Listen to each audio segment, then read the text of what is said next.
going to try recording with my phone audio just because it's Saturday and there are 3 different neighbors mowing their lawns right now.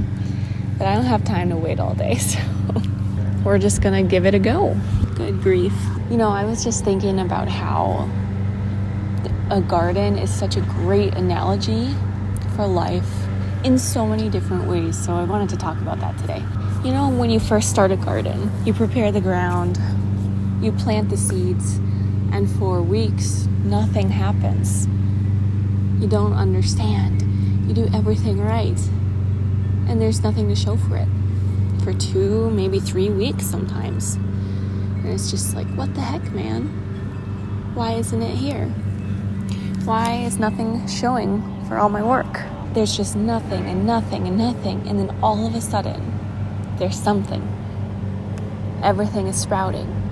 Suddenly there's green dotting everywhere. It's crazy how there can be nothing for so long and then out of the blue, everything happens all at once.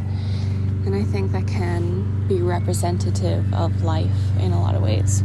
You put in all this work, you don't see any results for so long. Nothing, and then suddenly everything all at once. I don't know if you can see behind me, but this garden is suddenly full of life. It's green, there's plants everywhere. And you saw just last month in my videos, it was just a dirt patch for so long. Hello, Munchkin. Tell me about it. I also found another analogy in the clover. Like you see this baby clover, it starts as these little seeds. And then when it first grows, it looks nothing like mature clover. And even when it is like mature clover in that first year, it's nothing compared to second year clover. Look at the second year clover. It's huge. It is a massive difference. And it reminded me of how, especially like with content creators and YouTube, a lot of people will give up before that first year or just in that first year. But if you could have just waited until year 2, look at year 2 compared to year 1. Completely different animal. Don't give up after only a year. This is for myself as well right here. Don't give up on something. Doesn't have to be just YouTube or whatever you're working on. If you're trying to create a business for yourself or create another revenue stream, year 1 is just the beginning. You have to go through that to figure out all the things you don't know. But there's no way to know what you don't know until you figure out what you don't know through going through the process. You're looking at yourself and you see that you are month-old clover or even a year-old clover. Don't give up yet. You gotta see what you look like at year 2.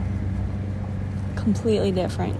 If you got something you're considering giving up on, please don't. Envision what you'll look like as a year 2 clover.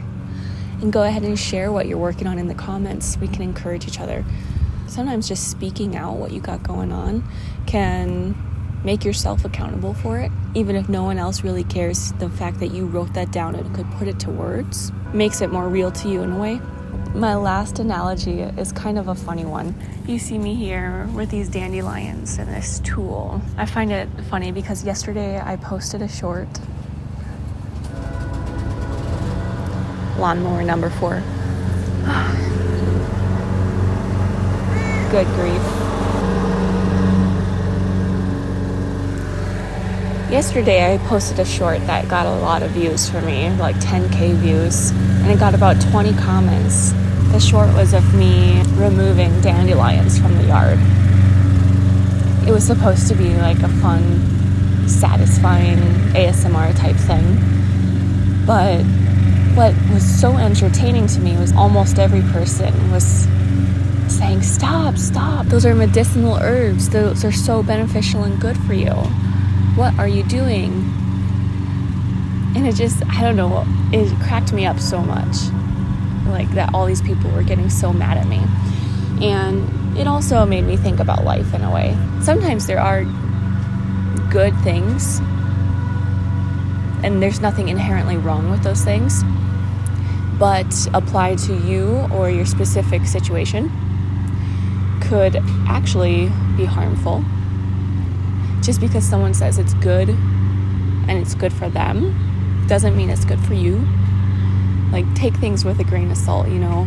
Be careful who you let speak into your life. I do understand that dandelions in and of themselves are beneficial, but in context of people want me to eat these dandelions that are in this yard. I live in the city right now. My neighbor here, who is mowing the lawn, he sprays chemicals on his stuff all over the place. I specifically do not eat anything that's grown here because I know the soil is disgusting and full of toxic things.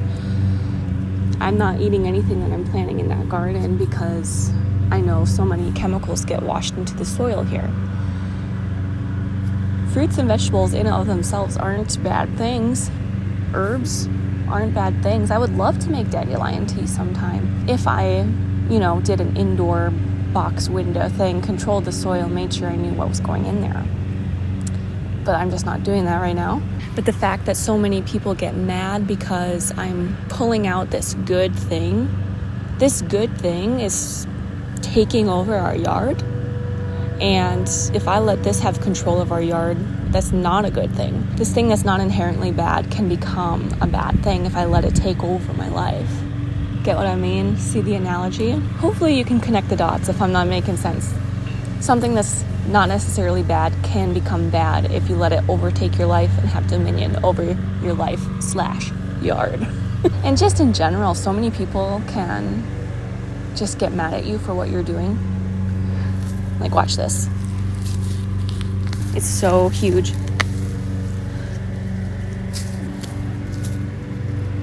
If I don't edit that out, I'm going to get people commenting that I'm a horrible person because I'm pulling out my dandelions.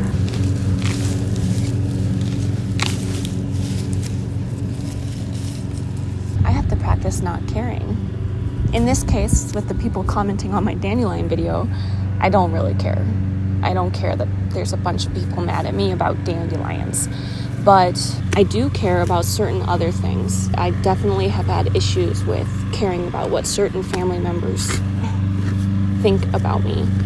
And that is something I have to practice. Like, I have to practice not caring about all the nitpicky little voices in my life.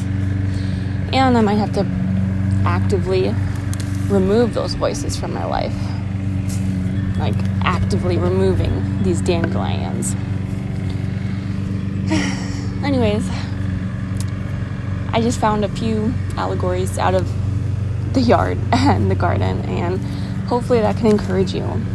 Nothing will happen, and then everything will happen. Don't give up.